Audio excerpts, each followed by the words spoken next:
The fog clung to the ground like a living thing, wrapping itself around the long runways of East Anglia as the first engines rumbled awake. In that cold October dawn, the men of the 8th Air Force stood beside their B-17 seconds, breath turning to frost, jackets stiff with the night's moisture. They checked their guns and oxygen lines, tightened their gloves, and tried often unsuccessfully to quiet the instinct that told them the truth. Many would not return. They knew what waited beyond the English coast. A sky filled with flak and fighters. A battlefield where aluminum burned like paper and where a single mistake, one frozen gun, one sputtering engine, could send 10 men falling toward the fields of Germany.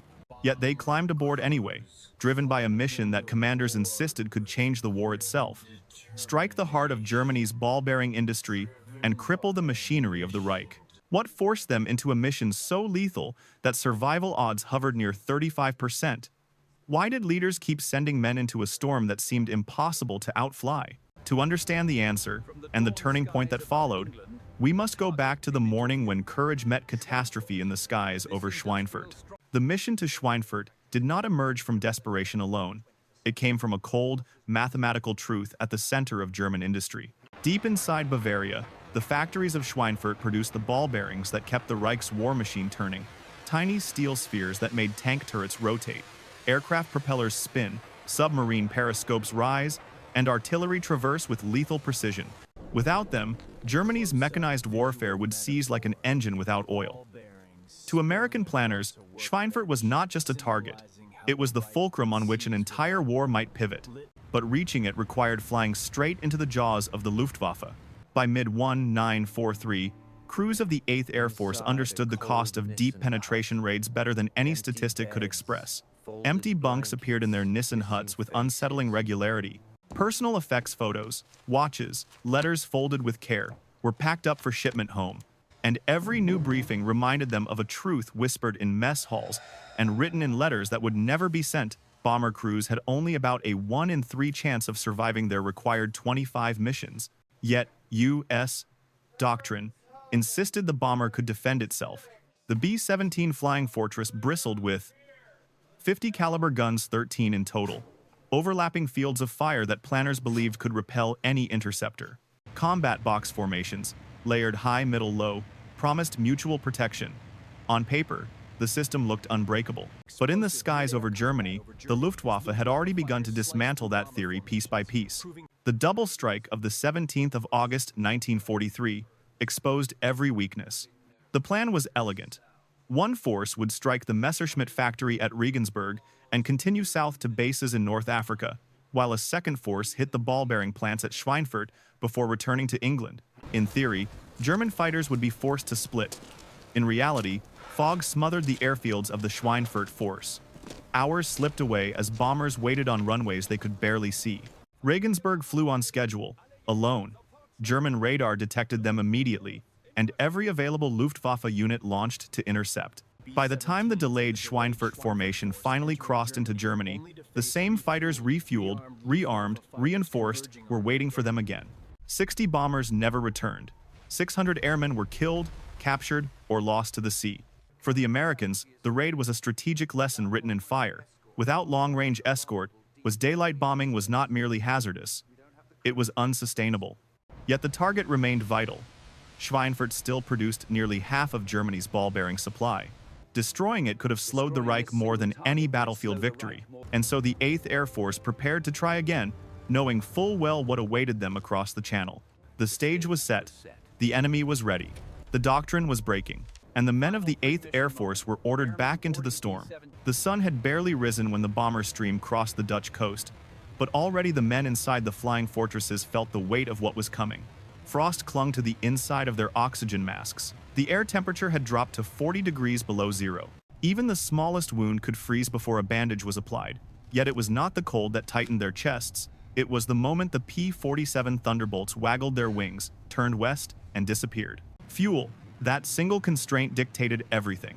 At 11 a.m., the escorts turned back toward England, their tanks nearly dry. For the next 3 hours, the B-17 seconds would be utterly alone in the most dangerous airspace in the world. At 11:13, the first wave came. Messerschmitt Bf 109 seconds descended like blades falling from the sun. Dropping from 30,000 feet in tight formations of 4, they aimed straight for the nose of the bomber stream, the weak point planners once dismissed as statistically insignificant. To the Germans, it was the key. At closing speeds over 500 miles per hour, they held their fire until they reached 300 yards, then unleashed all 4 20mm cannons at once. The flashes looked like sparks on an anvil. The effect was catastrophic. The first B-17 died almost instantly.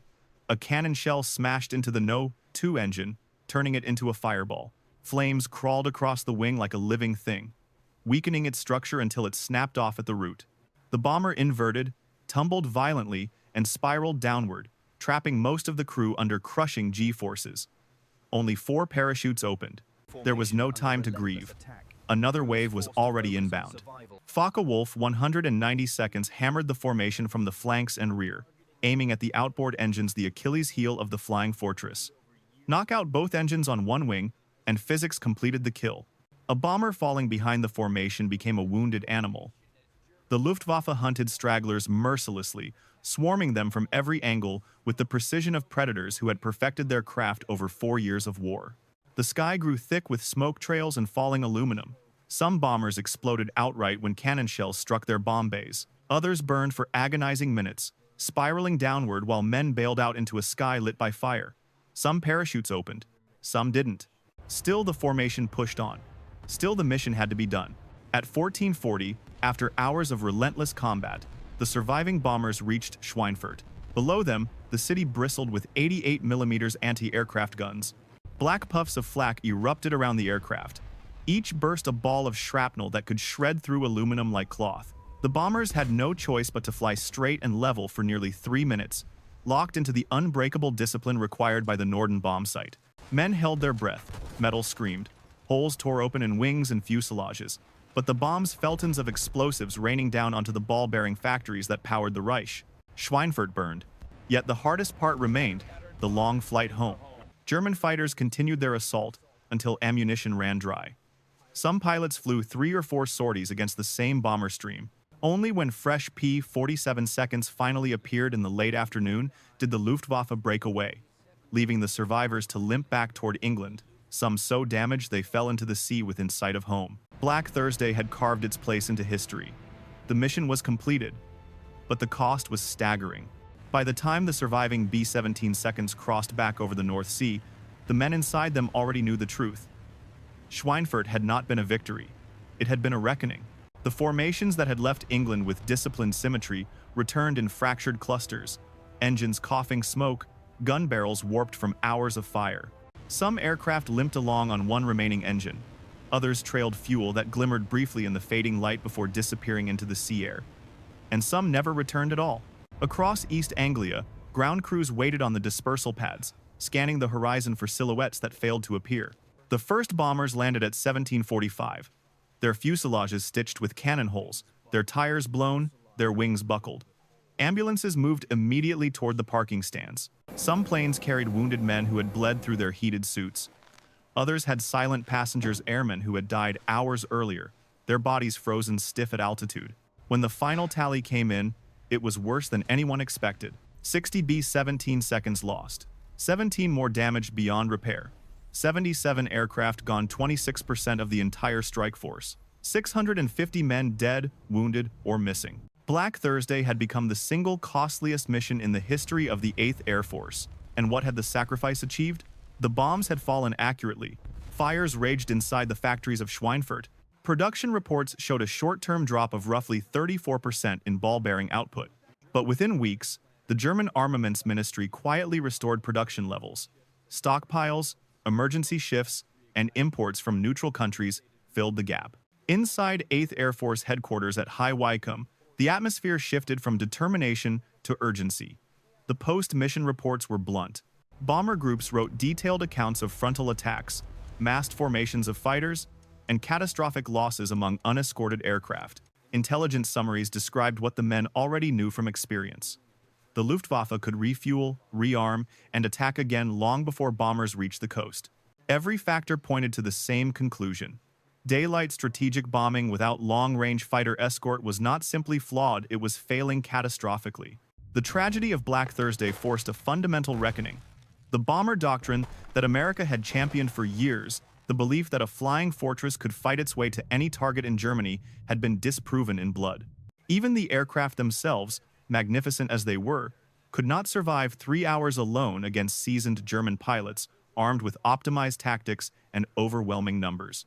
The 8th Air Force had a choice: continue as they were and face destruction, or find a way to escort the bombers all the way to the target and back. Yet the answer did not exist in the skies, at least not yet. The P-47 lacked the range. The P-38 struggled in the freezing air at high altitude. The RAF had already abandoned daylight bombing for night raids. Somewhere, somehow, the Americans would need a fighter that could fly 1,000 miles, battle German interceptors over their home territory, and then bring its pilot home alive. The cost of Schweinfurt demanded nothing less. In the aftermath of Black Thursday, the United States confronted a truth that was impossible to ignore. Courage alone could not win the air war over Europe. What the 8th Air Force needed was not more bombers or more resolve. It needed a transformation, one that would reshape strategy, doctrine, and the very structure of aerial combat. That transformation began in January 1944, the moment Lieutenant General James Doolittle assumed command. Doolittle understood something his predecessors had resisted. Defending bombers was not enough. To defeat the Luftwaffe, the Americans would have to hunt it on every flight path, at every altitude, even on the ground. Under his leadership, fighter groups were freed from the rigid requirement to stay welded to the bomber formations. P-51 Mustangs, with their unprecedented range and high-altitude performance, were authorized to sweep far ahead, dive deep behind, and strike the Luftwaffe wherever it gathered strength. Air superiority would not be granted. It would be taken. The world felt the shift almost immediately. Operation Argument Later, known simply as Big Week, put the new doctrine to a brutal test. Between February 20 and 25, 1,944 thousands of American bombers, escorted by swarms of Mustangs, assaulted Germany's aircraft factories. The Luftwaffe was forced into the open, sending its most experienced squadrons to defend the industrial backbone of the Reich. The result was devastating. Germany lost hundreds of fighters and nearly 100 irreplaceable veteran pilots in less than a week. Their training programs, starved of fuel and resources, could not replace them. For the Allies, Big Week was more than a tactical victory. It was a strategic turning point recognized across the globe. British commanders observed that the Luftwaffe, once the terror of Europe, was beginning to break under the relentless weight of American air power. Soviet leaders, fighting their own life and death struggle on the Eastern Front, welcomed the pressure that pulled German aircraft and pilots away from their skies. Even neutral nations took note of the shifting balance. The air superiority that had once belonged to the Axis was now rapidly eroding. For the United States, the implications were profound. Doolittle's doctrine and the arrival of the P-51 Mustang had altered the trajectory of the war. Missions that once cost dozens of bombers now lost only a handful. For the first time, aircrews felt something approaching hope, a belief that they might actually complete their tours and return home alive. The air war had entered a new phase, and its consequences would soon reshape the entire course of the conflict in Europe. When the guns finally fell silent over Europe in May 1945, the men of the 8th Air Force looked back on a campaign carved in fire, smoke, and sacrifice. They had fought an enemy determined to hold the skies above its homeland, an enemy that for years had claimed mastery of altitude and speed.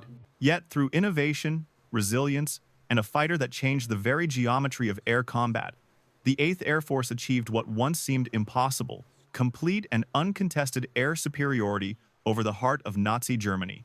That victory, however, came at a price that echoes long beyond the war itself. More than 26,000 American airmen never made it home.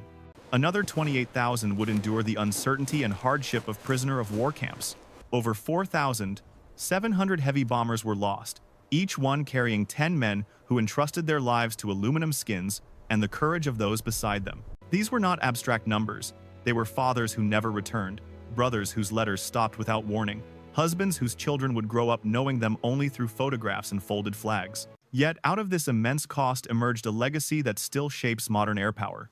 The introduction of the P-51 Mustang proved that technology, when matched with the right strategy, can alter the fate of nations.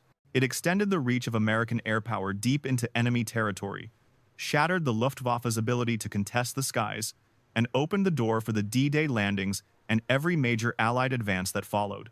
The Mustang did more than escort bombers.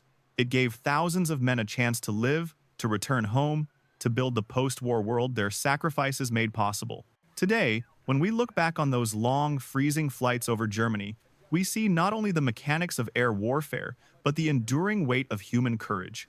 We see crews who climbed aboard their aircraft knowing the odds, yet flew anyway. We see engineers who refused to accept limitations, commanders who adapted when doctrine failed, and a nation that learned hard lessons about the cost of freedom. The skies they fought over are quiet now, but the legacy of the 8th Air Force endures, written in the freedom secured, in the strategies refined, and in the lives saved by a fighter that arrived just in time. What lesson, in your view, stands out most from this chapter of the air war? Share your thoughts below. We read every comment. And if you wish to continue exploring the battles that shaped our world, consider joining us for the next story in this long, unfinished history.